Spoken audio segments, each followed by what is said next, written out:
नमस्कार, तुमचं आपल्या केमिस्ट्री मध्ये हार्दिक स्वागत। मी प्राध्यापक Pawar ag.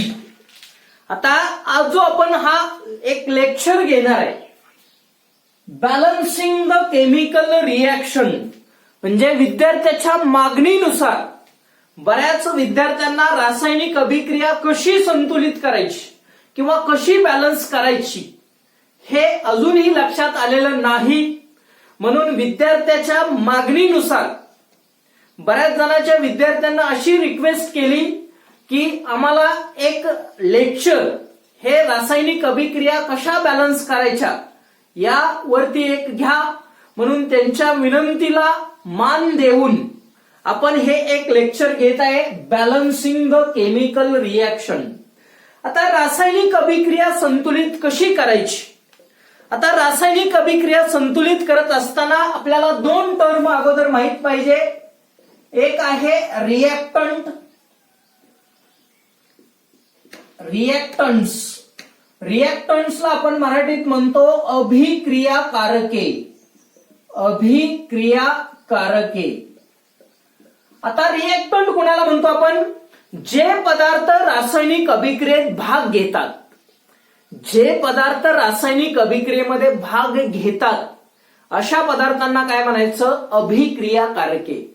The substance which can take part in a chemical reaction, त्याला आपण म्हणतो रिएक्टंट। आणि दुसरी महत्वाची टर्म आहे प्रोडक्ट्स। प्रोडक्ट्स म्हणजे काय? उत्पादिते।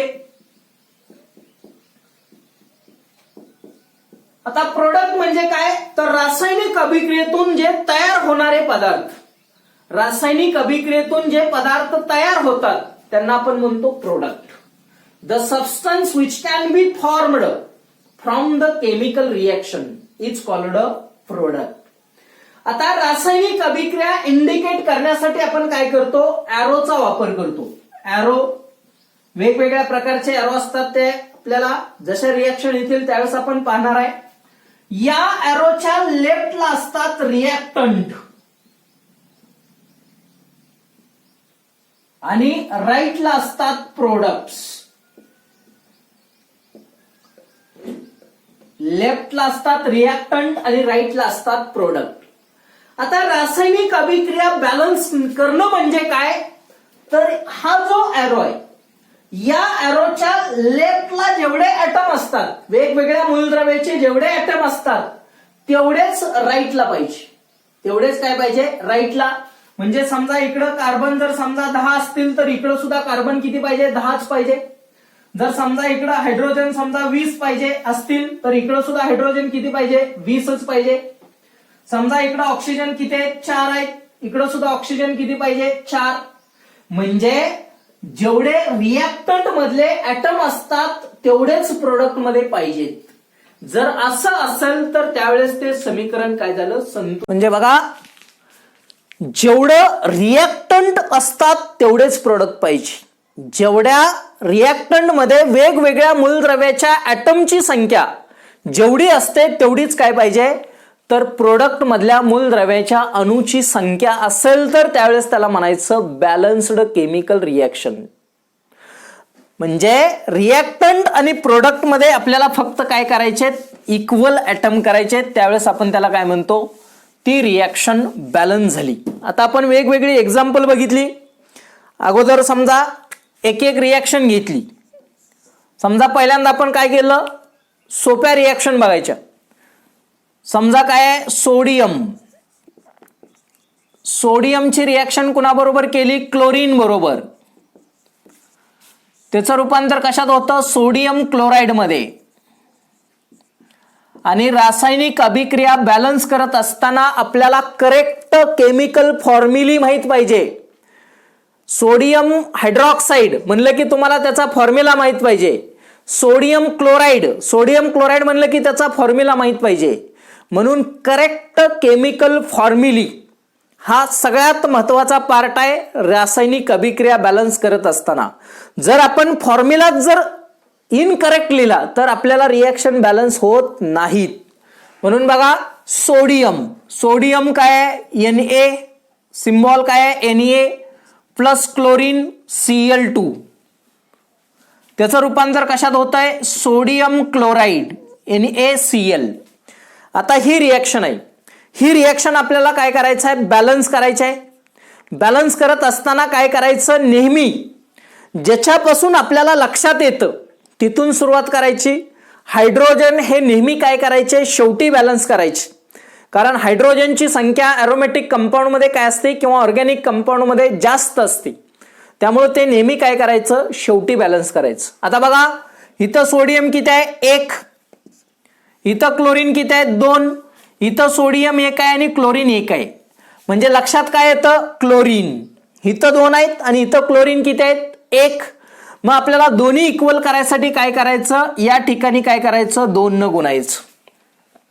म्हणजे आता काय झालं? 2 क्लोरीन झाले. इथं 2 क्लोरीन, इथं 2 क्लोरीन. पण आता सोडियम किती झाले? 2. इथं सोडियम किती आहे? 1. म्हणून याला काय करायचं? 2 ला गुणायचं. झाली reaction balance. 2 sodium 2 sodium, 2 chlorine 2 chlorine. म्हणजे बघा, रिएक्टंट मध्ये सोडियम किती आहेत? 2. प्रोडक्ट मध्ये सोडियम किती आहेत? 2. रिएक्टंट मध्ये क्लोरीन किती आहेत? 2. प्रोडक्ट मध्ये क्लोरीन किती आहेत? 2.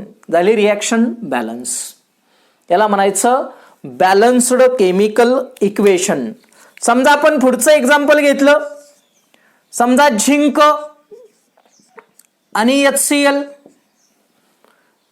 याची रिएक्शन केल्यानंतर काय तयार होतं? Zinc chloride plus hydrogen gas. ही रिएक्शन आपल्याला काय करायची आहे? बॅलन्स करायची आहे.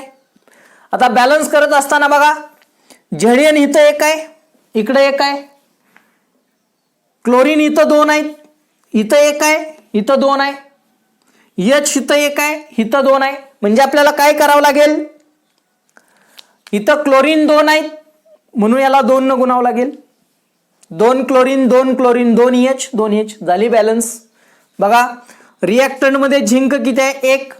प्रोडक्ट मध्ये झिंक किती आहे? 1. रिएक्टंट मध्ये क्लोरीन किती आहेत? 2. रिएक्टंट मध्ये क्लोरीन किती आहेत? 2. रिएक्टंट मध्ये हायड्रोजन किती आहेत? 2. प्रोडक्ट मध्ये हायड्रोजन किती आहेत? 2. झाली रिएक्शन बॅलन्स.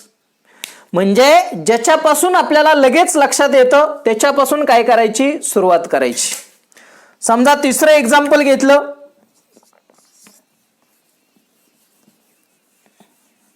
म्हणजे ज्याच्यापासून आपल्याला लगेच लक्षात येतं अशापासून काय करायचे? नेहमी रिएक्शन काय करायच्या? बॅलन्स करायच्या. समजा अजून एक सोपं एक्झाम्पल घेतलं. मॅग्नेशियम, त्याची रिएक्शन ऑक्सिजन बरोबर. ही रिएक्शन आहे. आता बघा, रिएक्टंट मध्ये मॅग्नेशियम 1 आहे, प्रोडक्ट मध्ये मॅग्नेशियम 1 आहे. रिएक्टंट मध्ये ऑक्सिजन 2 आहेत, प्रोडक्ट मध्ये ऑक्सिजन किती आहे? 1. म्हणजे 2 आहे आणि इथं 1 आहे. म्हणजे काय करावं लागेल? याला 2 न गुणावं लागेल. 2 ऑक्सिजन. आता मॅग्नेशियम किती झाले? 2. म्हणून याला काय करायचं? 2 न गुणायचं. झाली रिएक्शन बॅलन्स. म्हणजे काय करतोय आपण? रिएक्शन बॅलन्स करत असताना रिएक्टंट मध्ये जेवढे ऍटम आहेत तेवढेच काय पाहिजे? प्रोडक्ट मध्ये ऍटमची संख्या पाहिजे. त्यावेळेस त्याला आपण म्हणतो बॅलन्स्ड केमिकल इक्वेशन. आता समजा थोडं एक्झाम्पल मोठं घेतलं आपण. Aluminium sulphate. Aluminium sulphate.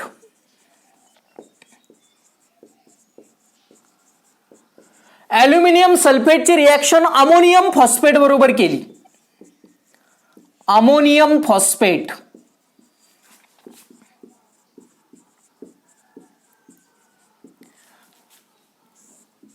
त्याचं रूपांतर होतं ॲल्युमिनियम फॉस्फेट. ॲल्युमिनियम फॉस्फेट आणि अमोनियम सल्फेट. Ammonium sulphate.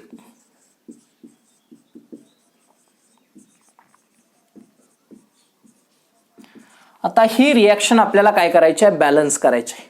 आता त्यासाठी आपल्याला फॉर्म्युला माहित पाहिजे. ॲल्युमिनियम सल्फेटचा काय फॉर्म्युला आहे करेक्ट? अमोनियम फॉस्फेटचा काय आहे? ॲल्युमिनियम फॉस्फेटचा काय आहे? अमोनियम सल्फेटचा काय आहे? म्हणून अगोदर आपण फॉर्म्युला लिहूया. ॲल्युमिनियम सल्फेटचा फॉर्म्युला आहे Al2SO4 थ्राइस. हा कशाचा आहे? ॲल्युमिनियम सल्फेटचा फॉर्म्युला आहे. Plus ammonium phosphate NH3 4PO4 हा अमोनियम फॉस्फेटचा फॉर्म्युला आहे. NH4 thrice ammonium. NH4 म्हणजे काय असतं? अमोनियम. त्याचं रूपांतर ॲल्युमिनियम फॉस्फेट म्हणजे काय? AlPO4. ॲल्युमिनियम फॉस्फेट म्हणजे काय? AlPO4. आणि जी अमोनियम सल्फेटचा फॉर्म्युला आहे NH4 2SO4. NH4 2SO4. हे आपण काय केलं? करेक्ट केमिकल फॉर्म्युले लिहिली. आता आपल्याला रिॲक्शन काय करायचे आहेत? बॅलन्स करायचे आहेत. बघा लक्षात कुठून येतं? ॲल्युमिनियम इथं किती आहे? 2. इथं ॲल्युमिनियम किती आहे? 1. म्हणून याला 2 न गुणलं झालं ॲल्युमिनियम बॅलन्स. इथं 2 आले, इथं 2 आले, त्यामुळे आपण काय केलं? बॅलन्स केलं. आता नायट्रोजन इथं किती आहेत? 3. इथं नायट्रोजन किती आहेत? 2. म्हणजे इथं 2 आहेत आणि इथं 3 आहे. म्हणजे याला जर आपण 2 न गुणलं तर 3 दोन्ही 6. इथं 2 आहेत म्हणजे याला किती न गुणावं लागेल? 3 न.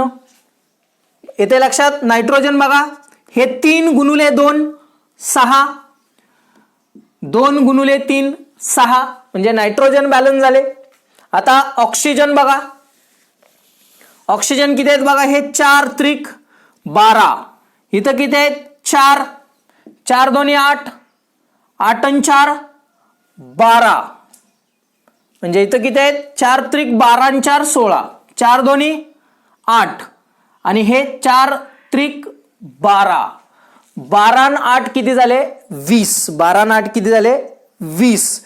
म्हणजे रिॲक्शन बॅलन्स आहे का बघा.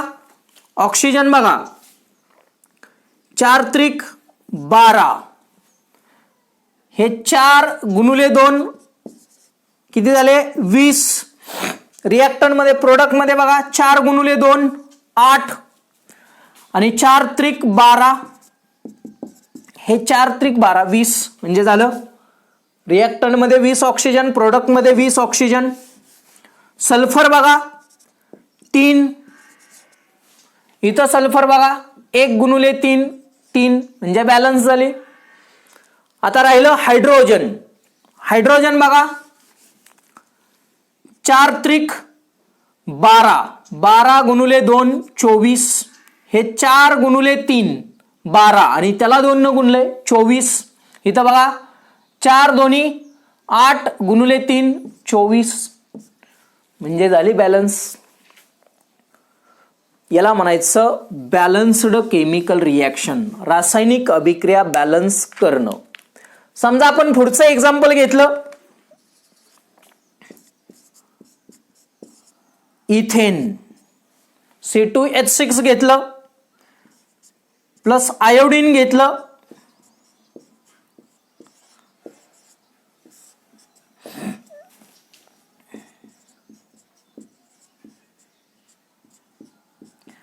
आणि रिॲक्शन बॅलन्स करत असताना नेहमी लक्षात ठेवायचं, या ठिकाणी फक्त मल्टिप्लिकेशन करायचं, याच ठिकाणी मध्ये मल्टिप्लिकेशन करायचं नाही. बरेच विद्यार्थी काय करतात, बॅलन्स करताना इथं कुठलाही फॉर्म्युला बदलायचा नाही.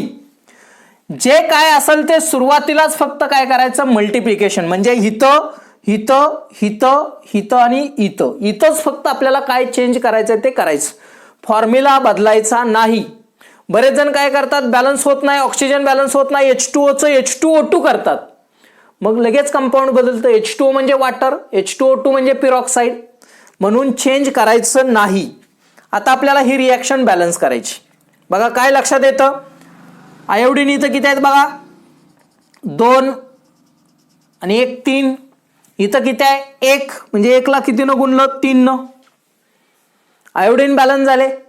कार्बन किती झाले, 2 गुणुले 3 6, इथं 2 आहे म्हणजे यालाही 3 न गुणा, झालं 6.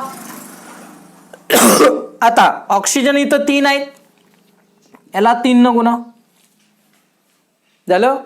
आता नंतर H बघा, H इथं किती झाले, साइन त्रिक 18, 18 आणि 1 19, इथं किती आहेत बघा, 5 त्रिक 15 आणि 2 त्रिक 6 21, म्हणजे सर्व बॅलन्स आहे. कार्बन बॅलन्स झालं, आयोडीन बॅलन्स झालं, ऑक्सिजन बॅलन्स झालं, परंतु हायड्रोजन बॅलन्स नाहीत.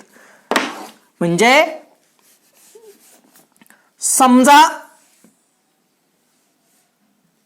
इथं आपण 2 न गुणलो, आता आपल्याला बॅलन्स करायचा, इथं 2 न गुणलं, आयोडीन किती झाले 5, इथं आयोडीन किती आहे 1, म्हणजे याला किती न गुणावं लागेल 5 न. बेदोनी 4 आणि 1 5 आणि 1 गुणुले 5 5. कार्बन किती झाले 2 गुणुले 5 10. इथं किती आहे 2, म्हणजे यालाही गुणावं लागेल 5 न, म्हणजे 2 गुणुले 5 किती आलं 10. 10 carbon 10 carbon, 5 iodine 5 iodine. Oxygen किती झाले 3, 3 न गुणलं झालं.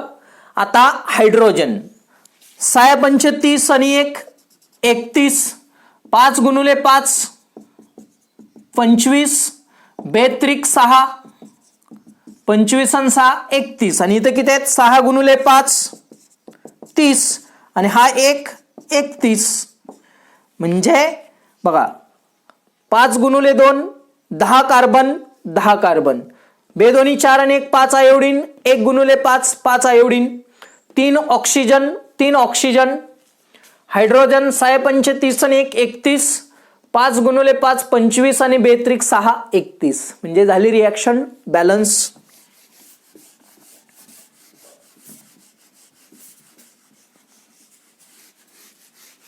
म्हणजे रासायनिक अभिक्रिया बॅलन्स करत असताना रिॲक्टंट आणि प्रोडक्टचा विचार करायचा.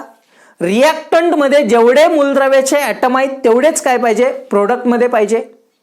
आणि सगळ्यात महत्त्वाचं आपल्याला करेक्ट केमिकल फॉर्म्युला, सगळ्यात महत्त्वाचा पार्ट आहे करेक्ट केमिकल फॉर्म्युला माहीत पाहिजे, तरच आपल्याला त्या रिॲक्शन बॅलन्स करता येतात, अन्यथा रिॲक्शन बॅलन्स होत नाहीत. म्हणून बॅलन्स रिॲक्शन करत असताना फॉर्म्युला सिम्बॉल्स हे आपल्याला परफेक्ट लक्षात पाहिजे आणि ते करेक्ट फॉर्म्युले लिहिल्यानंतर या पद्धतीनं काय करायच्या रिॲक्शन बॅलन्स करायच्या. हायड्रोजन नेहमी शेवटी बॅलन्स करायचे, कारण हायड्रोजनची संख्या जास्त असते, त्यामुळं सुरुवातीला हायड्रोजन बॅलन्स करायचे नाही. नेहमी काय करायचं हायड्रोजन शेवटी ठेवायचे आणि ज्याच्यापासून आपल्याला लक्षात येतं तिथून सुरुवात करायची, म्हणजे रिॲक्शन लवकर बॅलन्स होतात. म्हणून अशा पद्धतीनं रिॲक्शन बॅलन्स करा. तरीही काही प्रॉब्लेम असतील तर तुम्ही ते विचारा. राहिलेला पार्ट आपण नंतर